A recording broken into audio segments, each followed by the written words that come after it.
Hello, welcome to my channel. Before proceeding to study, please subscribe to my channel. Today, we will explore the fascinating world of basic mechanical engineering. We'll dive into key concepts like mechanical properties of materials. Slide 1. Introduction to mechanical properties of materials. Mechanical properties describe how a material reacts when external forces like tension, compression, bending, or impact are applied. These properties are crucial for engineers because they help determine which material should be used for a particular purpose. Mechanical properties help avoid failure, reduce cost, and improve performance in machines and structures. These properties are determined by conducting tests such as tensile test, to check strength, impact test, to check toughness, and hardness tests. Mechanical properties depend on the material's internal structure, for example, grain size, presence of alloying elements, or heat treatment can greatly influence them. Stress is a common term used in material testing, and it simply means the force acting per unit area. A common example is, aircraft components must have high strength and toughness to withstand stress during flight. These properties help ensure quality, reliability, and safety in every engineering application, from buildings to tools. Slide 2. Strength and hardness. Strength is the material's ability to handle force without breaking. It can be of different types. Tensile strength, resistance to being pulled apart. Compressive strength, resistance to being squashed. Shear strength, resistance to sliding layers. When we say, steel is strong, we usually refer to its tensile strength. Hardness, on the other hand, is the ability to resist scratches, dents, or wear. It is tested using devices like Brinell, Rockwell, or Vickers hardness testers. Materials with high hardness, e.g., hardened steel, are used in tools like drills and cutters. Materials with high strength, e.g., structural steel, are used in bridges, buildings, and machine parts. In many applications, strength and hardness must both be high, such as in automotive gears. Slide 3. Ductility and brittleness. Ductility tells us how much a material can stretch before it breaks. A ductile material doesn't break suddenly but stretches, forming a neck. It is measured by elongation or reduction in area after a tensile test. Copper is a very ductile material, it can be drawn into thin wires.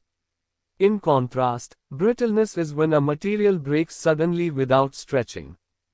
Glass and cast iron are good examples of brittle materials. Brittleness increases at low temperatures, that's why some materials become fragile in winter.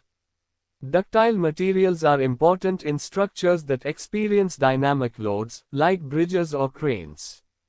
Necking is a warning sign in ductile materials just before breaking, which helps avoid sudden failure, an advantage over brittle materials.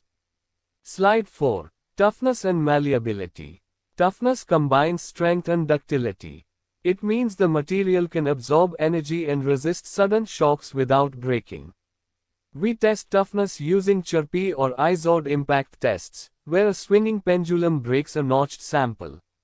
Materials like high-strength alloy steels are both strong and tough, used in tools, automotive parts, and construction equipment.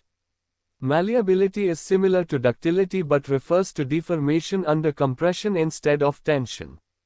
Malleable materials can be hammered or rolled into thin sheets without cracking. Gold, lead, and aluminum are malleable.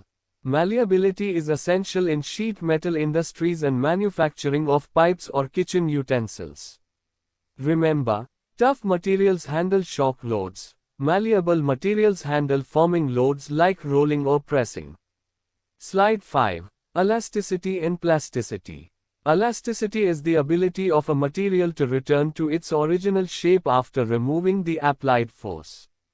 Think of a rubber band, stretch it and it comes back. Materials follow Hooke's law in the elastic range, stress is proportional to strain. Plasticity is when the material permanently deforms even after removing the force, like bending a metal spoon.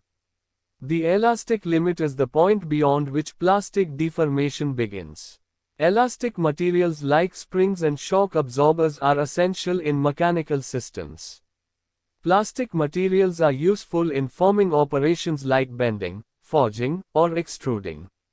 Understanding elasticity is important for safe designs, especially in structural engineering. Strain is the measure of how much a material stretches or compresses compared to its original length.